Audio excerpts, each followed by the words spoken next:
ओम नमो भगवते वासुदेवाय नमः। स्वागत है आप सभी का मेरे यूट्यूब चैनल पर। मैं हरिओम शर्मा आज आपको मार्गशीर्ष मास के प्रथम अध्याय की कथा सुना रहा हूँ। मार्गशीर्ष मास का महत्व है, स्नान कैसे करें, क्या दान करें, किस प्रकार से हमें भगवान का पूजन करना चाहिए। जिस प्रकार से आपने कार्तिक मास की कथा सुनी उसी प्रकार से नियमित रूप से मार्गशीर्ष मास की कथा भी श्रवण करें। आज से आपको प्रतिदिन मार्गशीर्ष मास की कथाएं उपलब्ध होंगी। साथ ही जो पहले से श्रीमद् भागवत की कथा रुकी हुई थी यहाँ पर थी, वहाँ से आगे भी आपको कथा सुनाई जाएगी। जिस महीने की पूर्णिमा तिथि जिस नक्षत्र से युक्त होती है उस नक्षत्र के आधार पर ही उस महीने का नामकरण किया जाता है। क्योंकि मार्गशीर्ष महीने की पूर्णिमा मृगशिरा नक्षत्र से युक्त होती है, इसलिए इस माह को मार्गशीर्ष मास माह कहा जाता है। इसके अलावा इसे मगसर, मंगसिर, अगेन, अग्रहायण आदि नामों से भी जाना जाता है। ये पूरा मास बड़ा ही पवित्र महीना है। इसकी महिमा स्वयं श्री कृष्ण भगवान ने गीता में बताई है। अर्थात गायन करने योग्य श्रुतियों में भी व्रत, साम और छंदों में भी गायत्री छंद हूँ तथा महीनों में मार्गशीर्ष और ऋतुओं में बसंत ऋतु हूँ। अतः इस महीने में भगवान श्री कृष्ण की उपासना की बड़ी ही महिमा है। इस महीने में भगवान श्री कृष्ण की उपासना करने से व्यक्ति को जीवन में हर तरह की सफलता प्राप्त होती है और वो हर तरह के संकटों से निकलने में सक्षम हो जाता है। सतयुग में देवों ने वर्ष का आरंभ मार्गशीर्ष कृष्ण पक्ष की प्रतिपदा तिथि से किया था।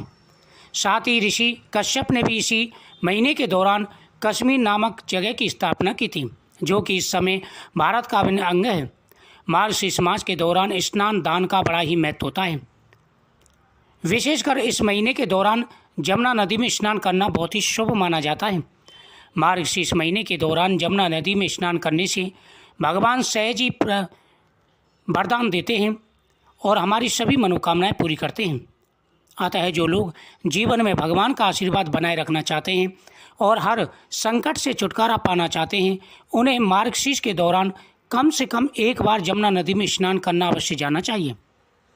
लेकिन जिन लोगों के लिए ऐसा करना संभव नहीं, वो लोग घर पर ही अपने स्नान के पानी में थोड़ा सा पवित्र जमुना जल मिलाकर के स्नान करें।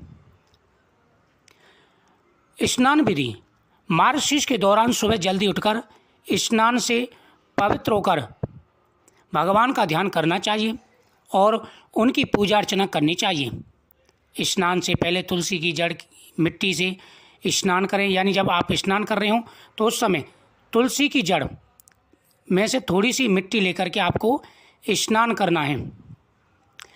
स्नान करते समय भगवान के मंत्रों का जाप आपको करना है। तुलसी की जड़ में से थोड़ी सी मिट्टी लेकर शरीर पर लगाया है। उसके बाद में ओम नमो नारायणाय नमः मंत्र का जाप करते हुए स्नान करें। इस दौरान मौसम थोड़ा शीत होता है, अतः गर्म कपड़े, कंबल, मौसमी फल, सैया भोजन और अन्नदान का विशेष महत्व इस महीने में होता है। साथ ही इस माह में पूजा संबंधी सामग्री जैसे आसन, तुलसी माला, चंदन, पूजा की प्रतिमा, मोर पंख, जल कलश, आचमनी, पीताम्बर, दीपक आदि का दान करना बेहद ही शुभ माना जाता है। इन चीज़ों का दान करने से भगवान प्रसन्न होते हैं और मनवांछित फल प्रदान करते हैं। अगेन का महीना बड़ा ही पवित्र महीना है। इसमें कुछ बातों का ध्यान रखना चाहिए। अगेन मास भगवान श्री कृष्ण का स्वरूप माना गया है। इस माह संघ की पूजा से होती है और घर का कलेश दूर होता है। अगेन का मास प्रारंभ हो गया है। हिंदू पंचांग के अनुसार इसे मार्गशीर्ष मास भी कहा जाता है। यूँ तो हर माह ही अपनी विशेषताएं अलग होती हैं, लेकिन अगेन मार्गशीर्ष का संपूर्ण मास धार्मिक दृष्टि से पवित्र माना गया है। भगवान ने अपने मुख से इस महीने की बड़ाई कही है। अगेन मास को मार्गशीर्ष कहने के पीछे भी कई तरह के तर्क वितर्क हैं। भगवान श्री कृष्ण की पूजा अनेक स्वरूपों में व अनेक नामों से की जाती है। इन्हीं स्वरूपों में से एक मार्गशीर्ष में भगवान श्री कृष्ण के रूप की पूजा की जाती है। सतयुग में देवों ने मार्गशीर्ष मास की प्रथम तिथि को ही वर्ष आरंभ किया था। मार्गशीर्ष शुक्ल 12 को उपवास प्रारंभ कर प्रति मास की द्वादशी को उपवास करते हुए कार्तिक की द्वादशी को पूरा करना चाहिए। प्रति द्वादशी को भगवान विष्णु के केशव से दामोदर तथा 12 नामों में से एक एक मास तथा उनका पूजन करना चाहिए। मार्गशीर्ष की पूर्णिमा को चंद्रमा की अवश्य पूजा करनी चाहिए, क्योंकि इसी दिन चंद्रमा को सुधा से सिंचित किया गया था। इस दिन माता, बहन, पुत्री और परिवार की अन्य स्त्रियों को एक एक जोड़ा वस्त्र प्रदान कर सम्मानित करना चाहिए। इस मास में नृत्य, गीत आदि का आयोजन कर उत्सव मनाना चाहिए। इस मास में श्रीमद् भागवत कथा का श्रवण जरूर करें। स्कंद पुराण में लिखा है, घर में अगर भागवत हो तो अगेन मास में दिन में एक बार उसको जरूर प्रणाम करना चाहिए और सुनना चाहिए। इस मास में अपने गुरु को तथा दामोदराय नमः कहते हुए प्रणाम करने से जीवन के सभी कष्ट दूर हो जाते हैं। भगवान को प्रणाम करते समय श्री दामोदराय नमः, ओम दामोदराय नमः आदि कहना चाहिए। इस माह में शंख में तीर्थ का पानी भरें और घर में जो पूजा का स्थान है उसमें भगवान के ऊपर से शंख मंत्र बोलते हुए घुमाएं। बाद में यह जल घर की दीवारों पर छींटे से के रूप में डालें। इससे घर में शुद्धि बढ़ती है, शांति बढ़ती है, कलेश दूर होते हैं और घर में आ रही सारी परेशानियां दूर हो जाती हैं। इसी माह में कश्यप ऋषि ने सुंदर कश्मीर प्रदेश बसाया था, जिसकी जानकारी मैंने आपको पहले दी है। अगेन मास का महीना भगवान का विशेष प्रिय महीना है। अगर अगेन मास के महीने में गुरुवार हो, जो गुरुवार का दिन से अगर अगेन मास का महीना शुरू हो, प्रतिपदा के दिन गुरुवार पड़ रहा हो, तो उसका शास्त्रों में विशेष महत्व है। मार्गशीर्ष मास का प्रारंभ गुरुवार से हो रहा है और गुरुवार माता लक्ष्मी का, भगवान विष्णु का दिन होता है। गुरुवार का विशेष महत्व है। हिंदू पंचांग के अनुसार इसे मार्गशीर्ष मास कहा जाता है। अगेन मास में गुरुवार की पूजा की विशेष महत्वता गाई गई है। माँ को प्रसन्न करने की इच्छा से घर के द्वार पर दीपों से रोशनी करें। घर के मुख्य द्वार से लेकर आंगन और पूजा स्थल तक चावल के आटे के घोल से आकर्षक कल्पनाएं बनाएं।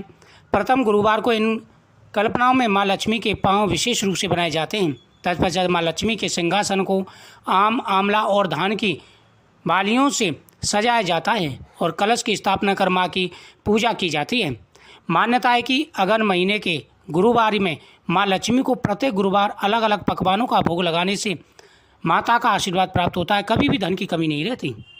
गुरुवार को पूजा अर्चना के बाद शाम होते ही प्रसाद खाने पिलाने का दौर शुरू हो जाता है। इस अवसर पर आस पड़ोस की महिलाएं, बहू बेटियों को प्रसाद अवश्य बांटें। साथ ही गुरुवार की कथा का श्रवण भी करना चाहिए। जो व्यक्ति इस प्रकार से अगहन मास में भगवान की पूजा करते हैं, उनके सभी मनोरथ पूरे हो जाते हैं। मार्गशीर्ष मास का शास्त्रों में विशेष महत्व कहा गया है। प्रतिदिन भगवान के सामने तुलसी पत्र अर्पण करें, भगवान को नैवेद्य अर्पण करें। ओम नमो भगवते वासुदेवाय नमः मंत्र का जाप करें। सुबह शाम घर में दीप दान करें। जो भी घर में परेशानियां, सारी व्याधाएं दूर हो जाती हैं। अंत में मोक्ष की प्राप्ति होती है और भगवान विष्णु का सदा ही आशीर्वाद बना रहता है। मार्गशीर्ष मास का महीना बड़ा ही पवित्र महीना है। इस महीने में जो व्यक्ति तुलसी की पूजा करते हैं, जो महिलाएं घर में तुलसी की पूजा करती हैं, उस घर में साक्षात माता लक्ष्मी का सदा ही वास रहता है। मुझे उम्मीद है आपको ये कथा बहुत ही सुंदर लगी होगी। मार्गशीर्ष मास महत्व का प्रथम अध्याय संपूर्ण। वीडियो को शेयर करें, चैनल को सब्सक्राइब करें, कमेंट में ओम नमो भगवते वासुदेवाय नमः जरूर लिखें। भगवान श्री कृष्ण आपकी प्रत्येक मनोकामना अवश्य ही पूरी करेंगे।